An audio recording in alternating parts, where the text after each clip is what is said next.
For a start, I would like to get the truth out there about, what actually happened behind the scenes. As I've dug deeper, I've found out what actually my father went through and that kind of thing, and the lies that were told along the way.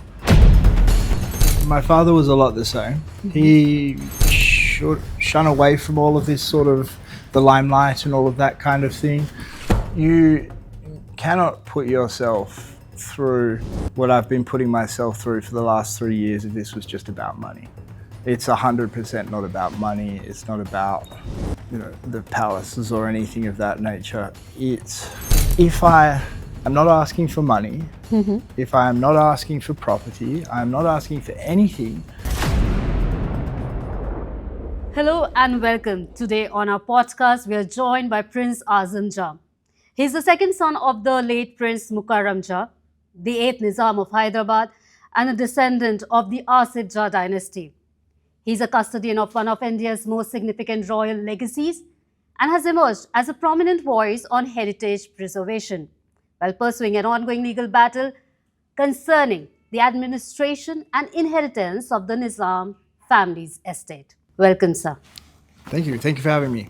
So you're a prince, but you often say that you don't consider yourself to be a prince. So who is Azam Jah when the cameras go off or away from public attention?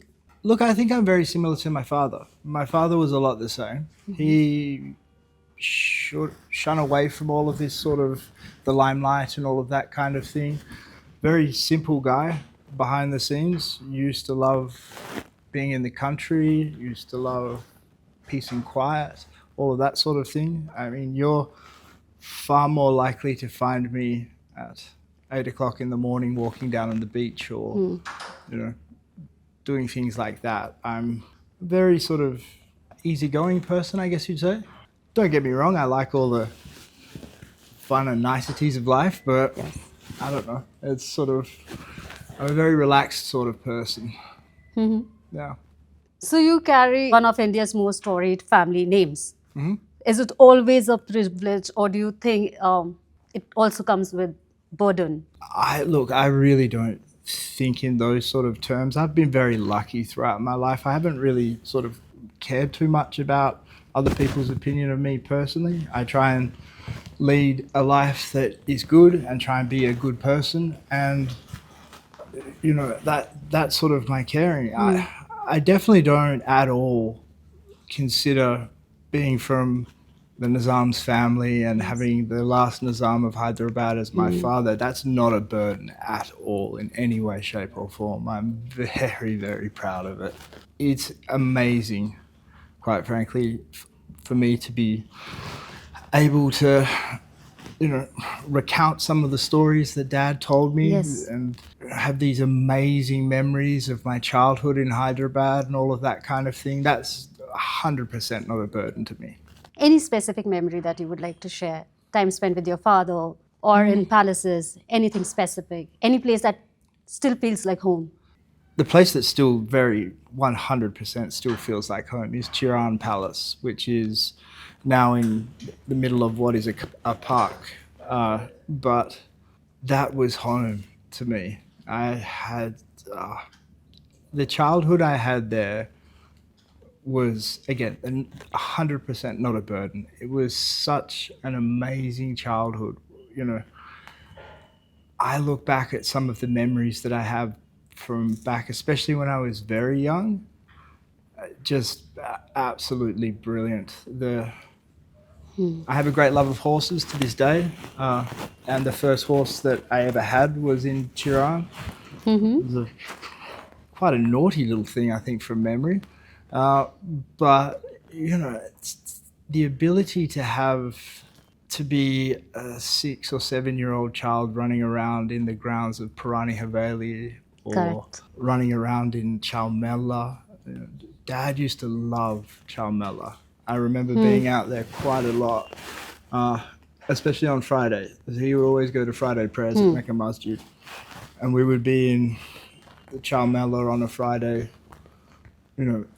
I would say almost every week. And just, you don't really think these things are abnormal. when you're living it, because that was all I knew. It wasn't until sort of like my early 20s that I sit back and think to myself, oh my God, that was so out of anything that is completely normal. It was, Absolutely. yeah, it was just brilliant. And look, even when my father started coming back sort of around that 2008 to 2012 period, even some of the memories I have with him there, just, brilliant. How would you, sir, describe the legacy of Nizams, not as royalty, but as contributors to the growth and identity of Hyderabad? I think even to this day, a huge part of Hyderabad's identity is its past. It's the legacy of the Nizams. You look at how proud everybody is of things like Osmania University, all of the other wonderful contributions that were there. I mean, I'm led to believe, just through the stories that I've been told, back in Osman Ali Khan's time, Yes. it was just a staggeringly beautiful place. He built gardens, the railway system, all of this kind of stuff. It was just, I think the legacy stands today. The culture, the history, it's all dates back through those old Nizam times, doesn't it? It does. So many people see your legal battle as a battle for inheritance and property, but you constantly call it fight for justice. Now, what principles are you trying to establish here beyond this being a legal battle? You cannot put yourself through what I've been putting myself through for the last 3 years if this was just about money. It's 100% not about money. It's not about, the palaces or anything of that nature. It's, for a start, I would like to get the truth out there about, what actually happened behind the scenes, what went on. As I've dug deeper, I've found out what actually my father went through. Yes. And that kind of thing, and the lies that were told along the way. My father's first wife, Esra, she's just been this master manipulator of so many people throughout her years. I lost my mother when I was very, very young. She started to see the way that my father and I were together and came on board like that and brought me into that circle to keep me close. The countless stories I could tell you about the treatment of my father. I'm just not willing to, the fight's not about money. I'm just not willing to sit back and let these people get away with what they're getting away with. How does an ex-wife and a Turkish national keep the son of the last Nizam out? What right does she have? You talk about the fight. My father himself appointed me to the board of the Mukarram Jah Education Trust. That's his appointment. And I was thrown off that board because all I did was ask for accountability. I just said, I didn't ask for any money. I didn't ask for any properties. I didn't ask for anything else like that. I just said, I'd like to see the books. Correct. I'd like to see what you are doing with my father's asset. And this man down there, Fez Khan, orchestrated the board together, threw me off. Now, who is Fez Khan? Who is Esra? Fez Khan is just some chap from Hyderabad.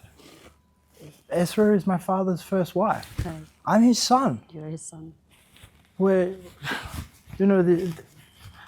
That's what my fight is about. My fight is about making sure that these people don't get away with the lies, the betrayal,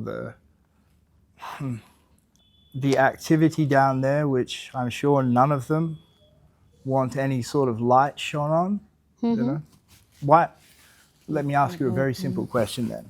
If I am not asking for money, if I am not asking for property, I am not asking for anything other than I'm a trustee appointed by my father. Correct. Can I please see the books? Can I see where the money is going to, how it is getting administrated? Why would you throw me off the board for that? You will not. I don't know. You asked me what the fight's about. The fight's about, it's very much a David and Goliath battle, I have to say. I'm fighting an uphill battle. You know, Ezra controls all of my father's estate. So she has crores and crores and crores of my father's money to fight me with and to keep me at bay. But at what point you decided that you cannot be a silent observer of what was happening and decided to challenge the things happening around you? I'll be very, very honest with you. I realized not long after my father died that I had been, as I said, manipulated by this woman. I realized very quickly that none of the promises that were said to me were ever going to come true. What were those promises? Oh, we'll take care of you. Don't worry. You're Berekat's son. We'll make sure you have this. We'll make sure you have that. We're going to, you're always included. All of this kind of nonsense. So none of those promises were kept? None at all. No. We got documented evidence from going back 10 years of promises that, oh, don't worry, we'll get you a house over here. We'll do this over there. We'll do this here. Nothing was kept. But you asked me why I decided to get into the fight. I was driving back in Australia, and I remember thinking to myself as I was driving along, I said, it's not right. Yes. I'm his son. This is just not right. I got on the phone as I was driving, and I said to her, Ezra, listen, you're going to do whatever you're going to do in India. That's fine. It's no problem. Please, can I just have his Qurans, his piece of the Kaaba, and a couple of his jackets? Because him and I, this jacket would have fit him perfectly. Any of his jackets, the same. Like, we were two peas in a pod. What did she say to me? Oh no, Azam, I've thrown out all his clothes, and I tell you what, I don't think my children want any of his things, so maybe if you come to Turkey, we'll talk. Did that conversation ever happen? The point with that is, I'm his son. Why not just say, okay, Azam, no problem, here you go. I'm going to pack up. It's 4 Qurans and a piece of a Kaaba. It's a box this big. Because when you inherit, you do not just inherit wealth, you also inherit assets, and these assets are beyond something that you cannot measure with money. So they're just close to you. My father and I, like any father and son, it wasn't an easy relationship all the time. We had our differences from time to time, sure, definitely. Dad was he could be a stubborn man when he wanted to be, but there was never any doubt of his love for me and vice versa. And we used to sit for hours and hours and hours and hours and talk together. The fact that that woman ripped everything away from me, that does just not sit well at all. So at what point you felt that the decisions concerning your father's affairs were not in his best interest? Unfortunately, too late. Look, I can tell you a story. In about 2015, I would say, give or take, my father had his house, which is Chiran Palace, as I said. And that had all of the best furniture-wise from Falaknuma, from all of the different palaces around the place. Downstairs, he had a basement which had 2 different rooms in it. One had what I call trinket or bits and bobs, but anybody else would call priceless antiques. And then he had a small room, which was his locked room, which had these beautiful old Mughal swords and plates and miniatures and things that, someone from Christie's or Sotheby's would have got like this from.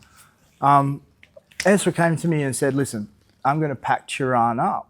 I'm not particularly happy about that, but at that point in time, my father hadn't been back to India since 2012. This was about 15. He'd started to get sick at this point. He was having a lot of troubles, almost bedridden. she said to me, listen, please, please, please, whatever you do, don't tell your father. It will just upset him. This is why I'm saying too late. At that point in time, I was so manipulated by the woman. I believed her, and he was my father. I didn't want to upset him. I didn't want him to be. He already was upset because he was so sick. I didn't want to make matters worse. And then a couple of years later, 17 or something like that, her house in Nur Mahal in Falak Numa, all of the best bits from Turan, his house, were all up in display in hers. She has a walk-in vault in her house. All of the best pieces from my father's downstairs vault were in there. I questioned her on it, and her and I ended up having a little bit of a fight about it. But what can I do? I wasn't powerful at the time, and I thought to myself, well, listen, Dad was still alive. I wanted to keep seeing him. I was stuck between a rock and a hard place. But it was when he died, and especially when I started to fight, it was like an onion. The more I fought and the more I discovered, the more I realized, oh, she's been plotting this since the early 90s. But do you think that uncovering of these documents and revisiting the past events actually gave you this understanding of how your father's later years were like? Unfortunately, yeah. He was getting quite ill. If you're talking sort of 16, 17, you get into 2020s, he was having trouble talking and all of that kind of stuff. You have to understand, there's a term that gets thrown around quite a lot these days, which is coercive control. Correct. By 2006, she had control of all of his assets in India, which I didn't know about until, again, to answer your question, I didn't know about until much, much later on. Much later on, in fact, almost after he died. She owned the apartment that he used to live in Turkey. She owned when he lived in Antalya, she actually owned the apartment in her name. When he was living in Istanbul, the rental lease was on her. She would control all his money and had joint signatories on all of his accounts in Europe. I think about it now and I think, what was the poor man to do? He was raised, back in the days of Osman Ali. He wasn't raised to understand how to operate in the world that you and I operate in. He was raised to operate in a world where, if you look at Osman Ali, he didn't have even a banker. He had a finance minister. Correct. It was just a very, very different world. And unfortunately, my father just was not equipped to deal with what happened. And it wasn't until much later on that I understood how difficult it actually was for him. Do royal families still have a meaningful role to play in modern India? Did the abolition of privy purses mark the end of royalty?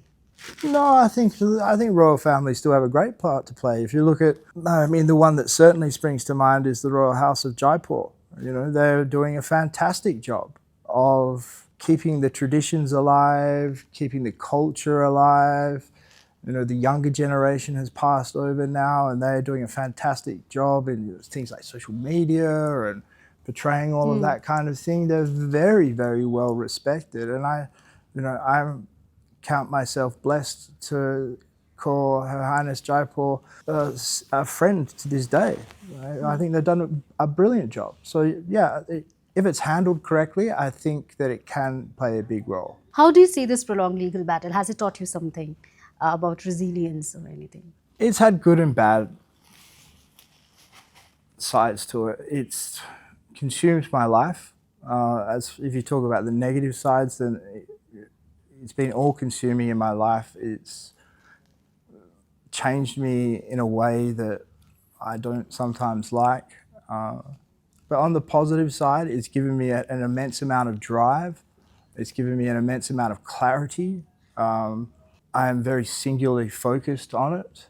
It's very all-consuming, so that's perhaps good and bad all at once. It's taught me a lot about human nature. But yeah, look, it certainly hasn't been easy. What legacy would you personally like to leave behind? Again, I'm a lot like my father.